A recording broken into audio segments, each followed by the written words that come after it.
Hello and welcome. My name is Tim McCracken from Crypto Academy World. And today in our channel, we've got Devin, the Crypto Crusader, joining us. How are you today, Devin? Yeah, good. Thank you, Tim.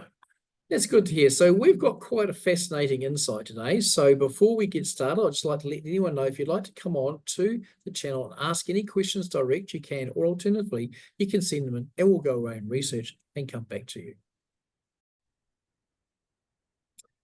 Today's crypto insight: Trump has declared the end of the war on crypto. But where to now? What can we look forward to in the future? Trump, through his executive order, has now brought into effect the end of the war on crypto. Now, most of you aren't aware that in the last 4 years, we've actually been through an absolutely brutal time from the Gary Gensler's led SEC. The first thing that happened in the war on crypto was the thing called Operation Choke Point.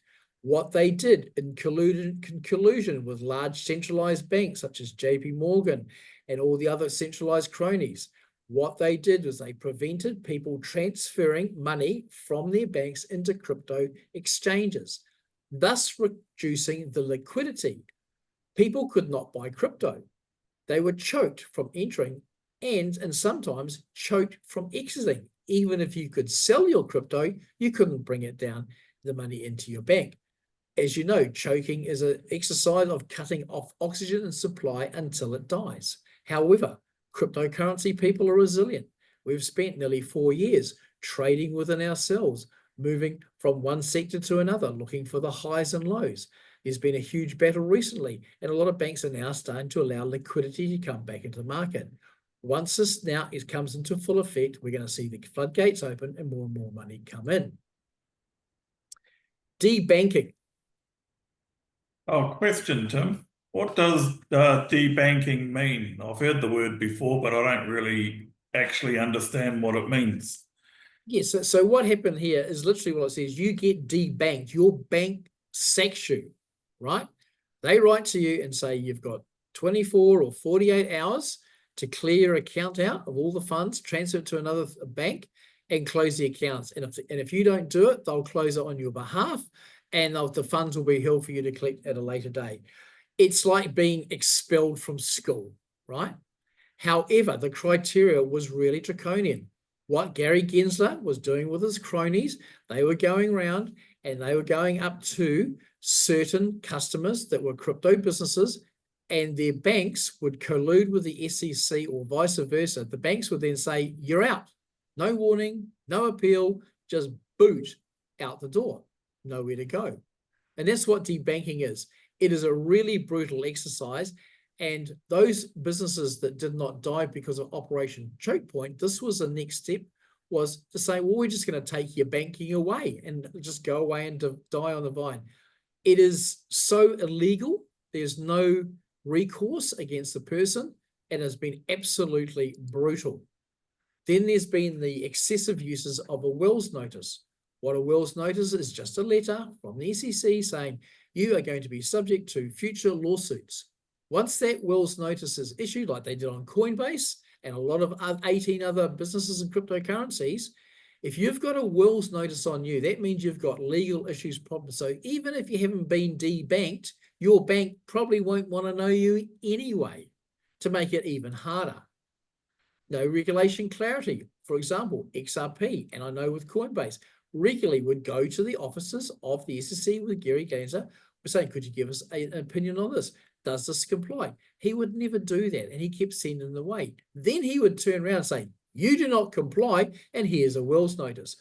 Absolutely ridiculous. And that brings us into the last one, the weaponization of the legal system. What is legal weaponization, Tim? Not many people are aware of this. Especially at high level and corporate and high stakes, litigation and legal action is incredibly expensive.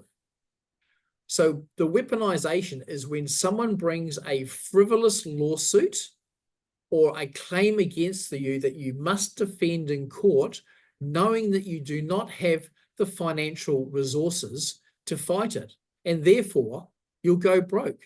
So if they couldn't choke the money on off, if they couldn't debank you, right, they'd give you a will's notice. They wouldn't tell you what was complied, set you up to fail, and then slap a massive lawsuit. Now, Brian Armstrong of Coinbase put aside $4 billion in cash and sent it to the SEC. There's the balance. This is what we're going to fight you with. He's one of the few companies that can do that. Another good example of weaponization of the legal system has been what's happened to Donald Trump. But let's look at the Tate brothers. Classic example, 3 years in prison, house arrest. Just then the judges said to them, there's not even enough evidence to bring a case. The weaponization of the legal system is such a nasty, dirty tactic, and it's something that Trump is now eliminating. So I hope you can see out there what we've been through in the last 4 years and how important it is when Donald Trump has now said this war is now over, and he's given the executive order so no one can breach it, which is really incredible, because when he was running for president, what he made a very big statement. He says one of the first things that he's going to do when he gets to be president is sack Gary Gensler, this horrible little grub that's gone out intentionally colluding with centralized business exchanges to destroy an industry which Trump is now going to make one of the greatest in America. Once Trump won, Gensler just ran for the hills, never to be seen again. Good riddance, I say.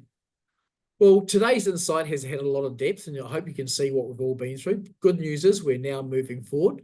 The effect on this in the future is that we've got a pro-crypto president in America. We've got SEC is now pro-crypto. And all of the bombs and the minefields and the attacks that we've been under are now over. It's like, for example, the end of World War I or the end of World War II. Following a war, there's always recovery, peace, and prosperity. So we're really looking forward to that. If you'd like to come onto the channel with a question, you can do that, or you can send us and we can answer a question for you. When you subscribe, text subscribe to our number here, and you'll receive a complimentary crypto concierge consultancy on how to create a passive income with cryptocurrency. So myself or one of the team will be in contact to arrange this for you. My name is Tim McCracken from Crypto Academy World, and I hope you've enjoyed today's insight, and I look forward to seeing you soon.